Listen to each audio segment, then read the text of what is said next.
नमस्कार दोस्तों, उड़ान लाइव एकेडमी में आपका स्वागत है। एक प्रश्न बार बार उठ रहा है कि यूपी एपीओ की वैकेंसी कब आएगी, तैयारी कब से शुरू करें और यूपी एपीओ का सिलेबस क्या है, किस कैसे कैसे हमको तैयारी करना चाहिए कि हमारा प्री निकल जाए। ये वीडियो सिर्फ प्री के लिए मैं बना रहा हूँ, मेंस के लिए अलग वीडियो बनाऊंगा। तो आइए शुरू करते हैं। पहला ही प्रश्न है कि यूपी एपीओ की वैकेंसी कब आएगी। तो कई सारे आरटीआई लग चुके हैं जिसमें यूपीपीएससी ने साफ साफ बता दिया है कि अभी तक हमारे पास कोई भी आया नहीं है इस तरीके का कि वैकेंसी निकलने वाली है। लेकिन मैं अभियोजन कार्यालय में एज ए क्लर्क काम करता हूं, तो मुझे पता है कि 113 सीटों का, आई थिंक 113 115 सीटों का अधियाचन शासन को भेजा जा चुका है। लेकिन यह वैकेंसी कब आएगी इस पे मैं कोई टिप्पणी नहीं कर सकता हूँ। लेकिन वैकेंसी चाहे जब आए, आपको तैयार हमेशा रहना है। तो तैयार कैसे होंगे, आइए इसके बारे में हम देखते हैं। तो सबसे पहले जानना होता है किसी भी चीज के लिए कि उसका जो है सिलेबस क्या है। विदाउट सिलेबस अगर आप तैयारी कर रहे हैं तो समझ लीजिए आप अंधे कुएं में कूद रहे हैं, दलदल में जाके फंस रहे हैं। तो सबसे पहले आप जानिए कि सिलेबस क्या है। आइए मैं बताता हूँ सिलेबस क्या है। पार्ट 1 पार्ट 2 में डिवाइड है। पार्ट 1 जो है हमारा ये जीएस का पार्ट है।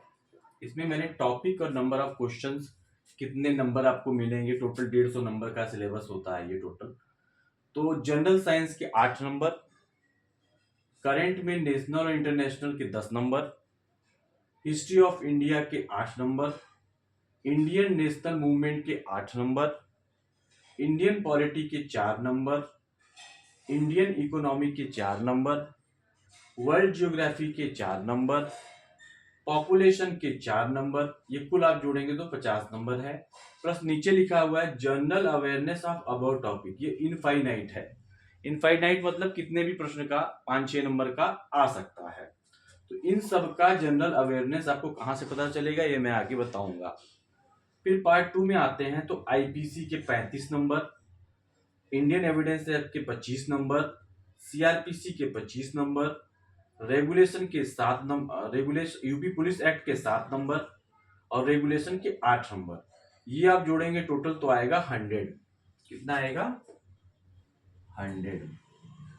मतलब 100 नंबर का लॉ है, 100 नंबर का लॉ है और 50 नंबर का जीएस है। लेकिन आप विश्वास नहीं करेंगे, ये 50 नंबर का जीएस ही आपको प्री नहीं पास करने देता। 100 में से आप 80 अच्छे स्टूडेंट अगर हैं तो 80, 85, 90 तक लाए हैं। जैसे मैंने अपना आरटीआई, मेरा जो नंबर था लॉ में वो 93 था और जीएस में मेरा नंबर था मात्र आई थिंक 1920 नंबर था। तो मैं एकदम कट ऑफ पे था, हालांकि मैं इंटरव्यू तक पहुंचा। तो वही मैं बताना चाह रहा हूं कि जीएस का जो है बहुत महत्व है कंपेयर टू लॉ, क्योंकि हमको पता ही नहीं था जीएस में कहां से क्वेश्चन आ जाएगा। लेकिन आईपीसी में हमको पता है कि यही बेयर एक्ट है, यहीं से आएगा, कुछ केस लॉज हैं यहां से आएगा, तो हम वहां पे उसको अच्छे से तैयारी कर सकते हैं। आइए शुरू करते हैं वीडियो को कि कैसे हम चीजों को पढ़ेंगे। तो कैसे पढ़ें कि पहली बार में प्री हो जाए, फर्स्ट टाइम में आप प्री निकालेंगे, ये मेरी स्ट्रेटजी है। आप इसमें कुछ भी फेरबदल कर सकते हैं। तो पहले आईपीसी की बात करते हैं, लॉ की बात करते हैं। लॉ में बेयर एक्ट आपको पढ़ना है।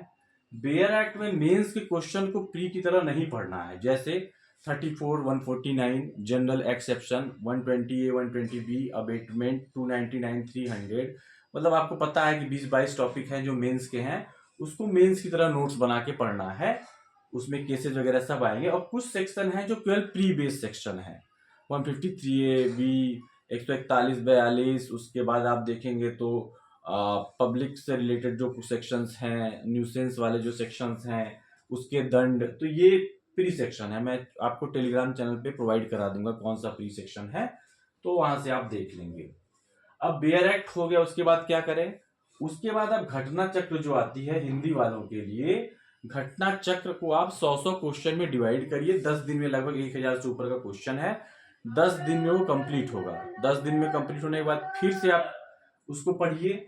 मैं आगे बताता हूँ क्या करना है। तो घटना चक्र हिंदी वालों के लिए, एसेंट वालों, इंग्लिश वालों के लिए एसेंट की पब्लिकेशन की आती है, पार्ट 3 पार्ट में आती है, वो आप खरीद सकते हैं। और अब मैं यहाँ पे बता रहा हूँ कि कैसे घटना चक्र और एसेंट को आप पढ़ेंगे। तो इसके लिए मैंने अपना एक मेथड अपनाया है, फिल्टर मेथड, जो इससे पहले वाले वीडियो में भी मैंने बताया था, RO वाले में। फर्स्ट टाइम में केवल आपको रीड करना है, केवल रीड करेंगे आप। सेकेंड टाइम में जो क्वेश्चन आप नहीं कर पाए, जो आपसे गलत हो गया, उसके क्वेश्चन पे मार्क लगाना है। और थर्ड टाइम में आपको अगर नहीं आया तो उसको लिख लेना है। और जब भी आप घटना चक्र या एसेंट सॉल्व करें, बेयर एक्ट के साथ सॉल्व करें, और जो ना आए उसका बेयर एक्ट जरूर पढ़ते चलें। और जो बॉक्स में दिया रहता है, जैसे एक क्वेश्चन में 4 केस है, एक सही है, तो आपको चारों क्वेश्चन के बारे में, चारों केसेस के बारे में पता होना चाहिए। तो वो आप जब पढ़ेंगे बॉक्स में तो आपको मिल जाएगा। और केस की एक लिस्ट पूरे घटना चक्र से अलग से निकाल ही लीजिए आप, और उसको लिख लीजिए, क्योंकि केस बार बार वही पूछे जाते हैं। अब आगे हम आते हैं इंडियन एविडेंस एक्ट में। यहाँ पे बेयर एक्ट पूरा सेक्शन आपको 167 सेक्शन जवान पे होना चाहिए। यहाँ पे ऐसा नहीं था, लेकिन यहाँ पे है। फिर वही घटना चक्र, फिल्टर मेथड आप अपनाएंगे। और अगर हम बात करें सीआरपीसी, आईपीसी, एविडेंस, इन सबको साथ में पढ़ना चाहिए। सीआरपीसी के मेंस के टॉपिक आप अलग कर लीजिए। मेंस के टॉपिक मतलब दंड न्यायालय की शक्तियां, कितने न्यायालय हैं, वो आपको देखना है। 154 से लेकर चैप्टर 12 सबसे इंपॉर्टेंट, वहां से क्वेश्चन आता ही है। और एंटीसिपेटरी बेल है, अपील है, तो वो सब मेंस के टॉपिक है, वो आप मेंस टॉपिक की तरफ पढ़िए। बाकी कुछ प्री के सेक्शन है वो आप अलग से पढ़िए, और इन दोनों को कनेक्ट करके पढ़िए। ठीक। घटना चक्र फिर वही मैं बताऊंगा आपको, और एसेंट में बता चुका हूं, filter method. UP police act के all section 46 section, I think मुझे याद आ रहा है 46 सेक्शन है, पूरे सेक्शन आपके बाय हार्ट होने चाहिए। वो आपका यहाँ से आपको पढ़ना है, क्योंकि यूपी पुलिस एक्ट 7 नंबर का है। ठीक। आईपीसी 35 नंबर का है, इंडियन एविडेंस एक्ट 25 नंबर और सीआरपीसी 25 नंबर। तो 7 नंबर आप यहाँ से श्योर शॉट पा सकते हैं, क्योंकि रेगुलेशन में बहुत सारे पैरे हैं, 500 सुपर पैरा है, आप सब नहीं पढ़ पाएंगे। तो इन दोनों के लिए मैं आपको सजेस्ट करूंगा, पहले तो बेयर एक्ट पढ़ लिए, उसके बाद एक लॉ ज्ञान चैनल है जिसपे कुछ वीडियो उन्होंने बनाए हैं, 5 वीडियो रेगुलेशन के हैं और कुछ वीडियो जो है पुलिस एक्ट के हैं। तो वो वहां से आप उसको देख लीजिए और उसका नोट्स बना लीजिए। तो मुझे उम्मीद है कि 7, 8, 15 नंबर में से आप यहाँ 10 नंबर आसानी से गेन कर पाएंगे। ठीक है, तो ये हो गया। अब हम आ जाते हैं जीएस, जिसकी वजह से आप बाहर होते हैं। इसकी वजह से आप, अगर आप इसमें 93, 95 भी लाए तो भी आपके बाहर होने के चांसेस हैं, अगर आप जीएस नहीं सही कवर किए हैं तो। आइए देखते हैं। जीएस में सबसे पहले आपको शिल्पी आती है, पीसीएस वाली। इसको कम से कम 5 बार पढ़ना है, और फिल्टर मेथड यहाँ भी अपनाना है। उसमें 2 चीजें आपको छोड़ देनी है। जो करंट इवेंट के क्वेश्चन हैं वो आपको नहीं पढ़ने हैं, जो करंट से क्वेश्चन पूछे गए हैं। बाकी सारे क्वेश्चन आपको लगभग लगाने हैं। उसके बाद आता है हमारा जनरल साइंस। जनरल साइंस में अगर हम देखें कितने का पूछता है, 8 नंबर का। 8 नंबर से 4 नंबर से बायो से पूछता है, बायोलॉजी से। तो बायोलॉजी का आप पढ़ लीजिए, खान सर का बैच लेकर के। जूलॉजी और बॉटनी उन्होंने दोनों पढ़ाया है लगभग 60 वीडियोज में। तो आप इसको पढ़ लीजिए, आपका काम हो जाएगा। नोट्स बना लीजिए, नोट्स वो खुद ही प्रोवाइड कराते हैं। उसके बाद आता है केमिस्ट्री, 2 नंबर का केमिस्ट्री आएगा, तो ल्यूसेंट से आप थोड़ा बहुत पढ़ लीजिए। और फिजिक्स 2 नंबर का आएगा, ल्यूसेंट से पढ़ लीजिए। ठीक है। और घटना चक्र आप इसका सॉल्व करेंगे, किसी का केमिस्ट्री फिजिक्स का भले न करें, लेकिन बायो का पूरा घटना चक्र आप सॉल्व करेंगे विद फिल्टर मेथड। फिर आता है हिस्ट्री। हिस्ट्री में हम देखें तो मॉडर्न में 4 नंबर और इंडियन नेशनल मूवमेंट में 8 नंबर। तो अगर हम टोटल मिलाएं तो मॉडर्न से हमारे 12 नंबर आ रहे हैं, और हिस्ट्री का वेटेज कितना है, 8, 8, 16 नंबर। तो आपको 12 नंबर केवल मॉडर्न से आ रहा है। तो कोई अच्छी किताब लेके पढ़ लीजिए मॉडर्न की, जैसे कि स्पेक्ट्रम आती है, उसको पढ़ सकते हैं, या खान सर का वीडियो देख लीजिए, या आजाद सर का मास्टर वीडियो बनाया है उन्होंने 3 पार्ट में। तो मॉडर्न वाला तो जरूर देख लीजिए। फिर हम बात करें अगर एंशिएंट की, तो एंशिएंट 2 नंबर का पूछा जाएगा, लेकिन खान सर का आप एंशिएंट पढ़ लीजिए, बहुत अच्छा पढ़ा है उन्होंने। और मीडियल भी आप खान सर का पढ़ सकते हैं, या अदर कोई किताब आपने पढ़ रखी है तो कोई बात नहीं है। पॉलिटी में बात करें तो पॉलिटी हम लोग का सब्जेक्ट ही है कॉन्स्टिट्यूशन, लेकिन यहाँ पे जो पॉलिटी पूछता है वो प्रशासनिक लेवल पे पूछता है, वो आर्टिकल नहीं पूछता है आपसे। तो इसके लिए एक राज्य व्यवस्था घटना चक्र आती है, वो सॉल्व करिए। और पीएन पांडे, सॉरी यहाँ पे मैंने गलती से पीएन पांडे लिख दिया है, कॉन्स्टिट्यूशन वाली जो बुक आती है जेएन पांडे की है, जयनारायण पांडे की है, उसको आप पढ़ लीजिए। 4 नंबर आपके पक्के हो जाएंगे। लेकिन ये राज्य व्यवस्था सॉल्व कर लीजिएगा, विद फिल्टर मेथड। अच्छा, अब आते हैं इकोनॉमिक्स पे। इकोनॉमिक्स पे लोग बहुत कंफ्यूज रहते हैं, कैसे पढ़ें क्या पढ़ें। इकोनॉमिक्स आपका 4 नंबर का इकोनॉमिक्स आई थिंक है, हाँ, इंडियन इकोनॉमिक्स 4 नंबर का है। इसमें से 2 या 3 नंबर, कभी कभी 4 नंबर करंट से ही पूछ देता है। तो उसके लिए आपको न्यूज़पेपर पढ़ना है, जो अर्थव्यवस्था वाला आता है। और स्टैटिक पोर्शन मजबूत करने के लिए, जो मेंस में भी आपके काम आएगा, आजाद सर का मास्टर वीडियो है इकोनॉमिक्स पे 10 घंटे का। उसको आप एक एक घंटे में डिवाइड करके 10 दिन में पढ़ के नोट्स बना लीजिए, आपका इकोनॉमिक्स भी हो गया। अब हम आते हैं वर्ल्ड जियोग्राफी। वहां पे लिखा हुआ है वर्ल्ड जियोग्राफी में वर्ल्ड में इंडिया भी आता है। कुछ लोग कंफ्यूज होते हैं, नहीं मुझे वर्ल्ड जियोग्राफी पढ़ना है, इंडियन नहीं पढ़ना। नहीं, वर्ल्ड में आपको इंडियन भी पढ़ना है, वर्ल्ड भी पढ़ना है। और सबसे पहले खान सर का मैप का जो क्लास है इंडियन और वर्ल्ड का, वो आपको पढ़ना है। और लास्ट के जो 10-10 वीडियो है वो आपको अच्छे से पढ़ना है, और मैप, ब्लैंक मैप लेके उसको फिल करना है और बार बार रिवाइज करना है।